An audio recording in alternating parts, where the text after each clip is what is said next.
los fariseos, los saduceos, los escribas, alabanza al Cordero, los gobernadores que estaban ahí en ese tiempo, los gobernantes, dice que los llevaron a los concilios, alabanza al Cordero. Se estaba cumpliendo la palabra de Mateo 10:16, alabanza al Cordero sobre ellos, porque Jesús los envió como ovejas, que Jesús los envió como cordero. Jesús les dijo que sean sencillos, que sean prudentes, y en ese momento empezaron a hablar eso, predicando el evangelio, empezaron a hablar mostrando señales, empezaron a hablar mostrando la gloria de Dios, empezaron a mostrar el respaldo de Dios, alabanza al que vive. Y en ese momento, alabanza al Cordero, empezaron ahí los discípulos a ser usados por Dios, a ser utilizados por Dios, alabanza al Rey. Y en ese momento los empezaron a agarrar, los metieron en una cárcel, los empezaron a azotar y le prohibieron de que hablen de Jesús.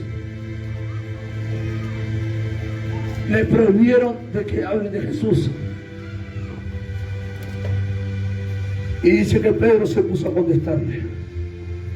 Lleno del Espíritu Santo se puso a contestar Pedro. Lleno del Espíritu Santo Pedro se puso a hablarle. Y dice que ellos no podían entender con qué sabiduría estaba hablando Pedro. ¿Cuánta sabiduría tenía Pedro? Un hombre sin letra, un hombre del vulgo. El vulgo era un lugar alejado de la sociedad. El vulgo era un lugar, alabanza al Cordero, como una villa, un lugar como un asentamiento, amén, donde habían personas, amén, que no podían tener todos los estudios completos, donde habían personas que no tenían toda la inteligencia que tenían que tener, alabanza al Cordero. Pero había algo que se le desató a Pedro, porque Jesús, cuando lo llamó, estaba Pedro pescando, y dice que cuando Jesús lo llamó, le dijo: hey Pedro, ya no vas a ser más pescador de peces, te haré pescador de hombre, alabanza al que vive. Pedro, un hombre que caminó con Jesús, un hombre que vio milagros de Jesús, un hombre que estaba caminando sobre las aguas, y aunque dudó, Jesús lo levantó.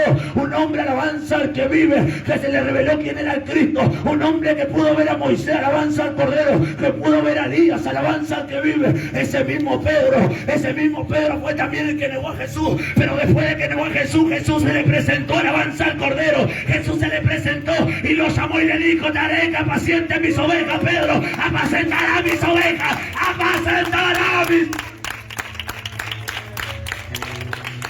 Me impacta la vida de Pedro, porque Pedro lo negó.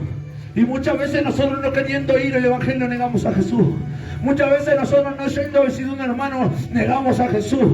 Muchas veces nosotros, no viniendo a limpiar la iglesia, negamos a Jesús. Muchas veces nosotros, no diciendo amén, negamos a Jesús. Muchas veces nosotros, no queriendo ir a la iglesia, negamos a Jesús.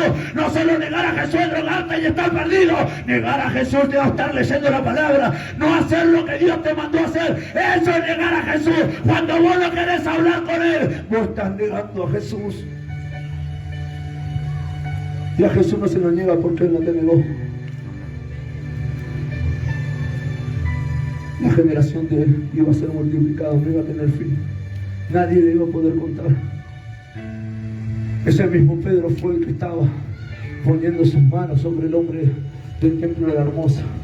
Ese mismo Pedro era la persona que estaba siendo utilizada por el Señor para hacer milagros, grandes prodigios. Dice que él se había subido a una montaña, y cuando bajaba, caminaba por al lado de las personas, y las personas, con solo alabanza al que vive, pasar por al lado de Pedro, la sombra de Pedro, alabanza al Cordero, la sombra de Pedro lo sanaba. Y algo me lleva a la palabra en el libro de Salmo 91: al que habita al abrigo del Altísimo morará bajo la sombra del Omnipotente. La sombra que tenía Pedro no era cualquier sombra, la sombra que tenía Pedro era la del Omnipotente. Por eso que las personas eran sanas, por eso que las personas se levantaban, porque la sombra que tenía Pedro no era cualquiera, era la sombra del Rey de Reyes y Señor de Señores. Era la sombra del Eterno. Ey, no te vayas, porque vos vas a ser sano hoy. Era la sombra del Eterno, la sombra del amado, la sombra del deseado de las naciones. Era la sombra del fiel consejero. Era la sombra de Jesús. Y hoy en día yo te vengo a preguntar: ¿qué sombra es la que tenés vos? ¿Tenés la sombra esa que se mueve para todos lados, que te aparece por un momento y te desaparece? ¿O tenés esa sombra que permanece?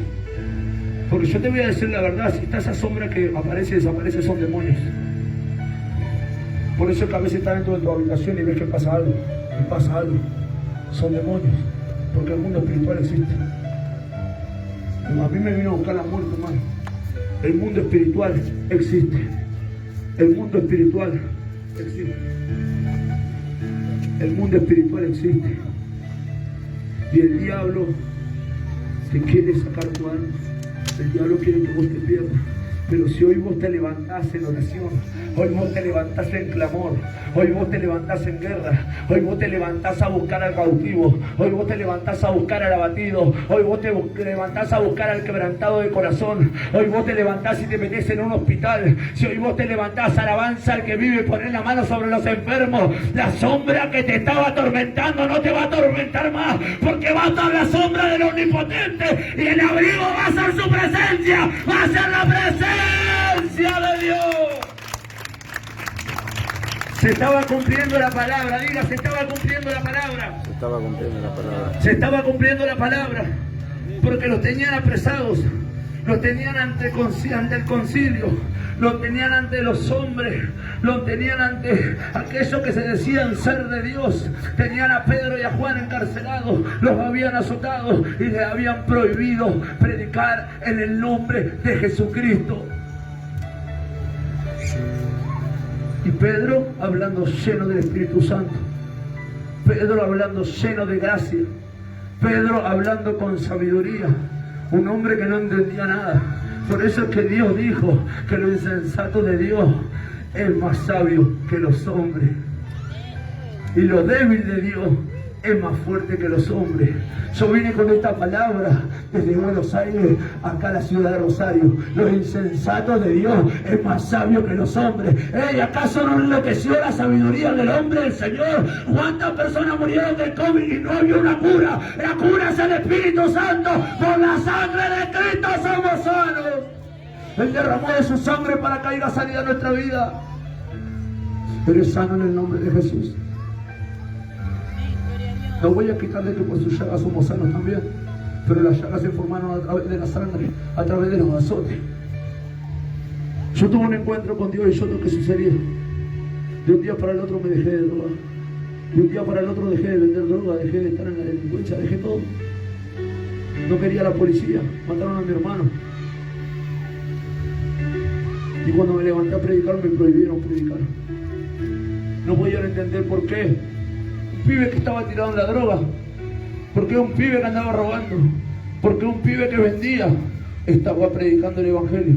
Y mi primer prédica arriba de un tren fue esa palabra, 1 Corintios 1:25.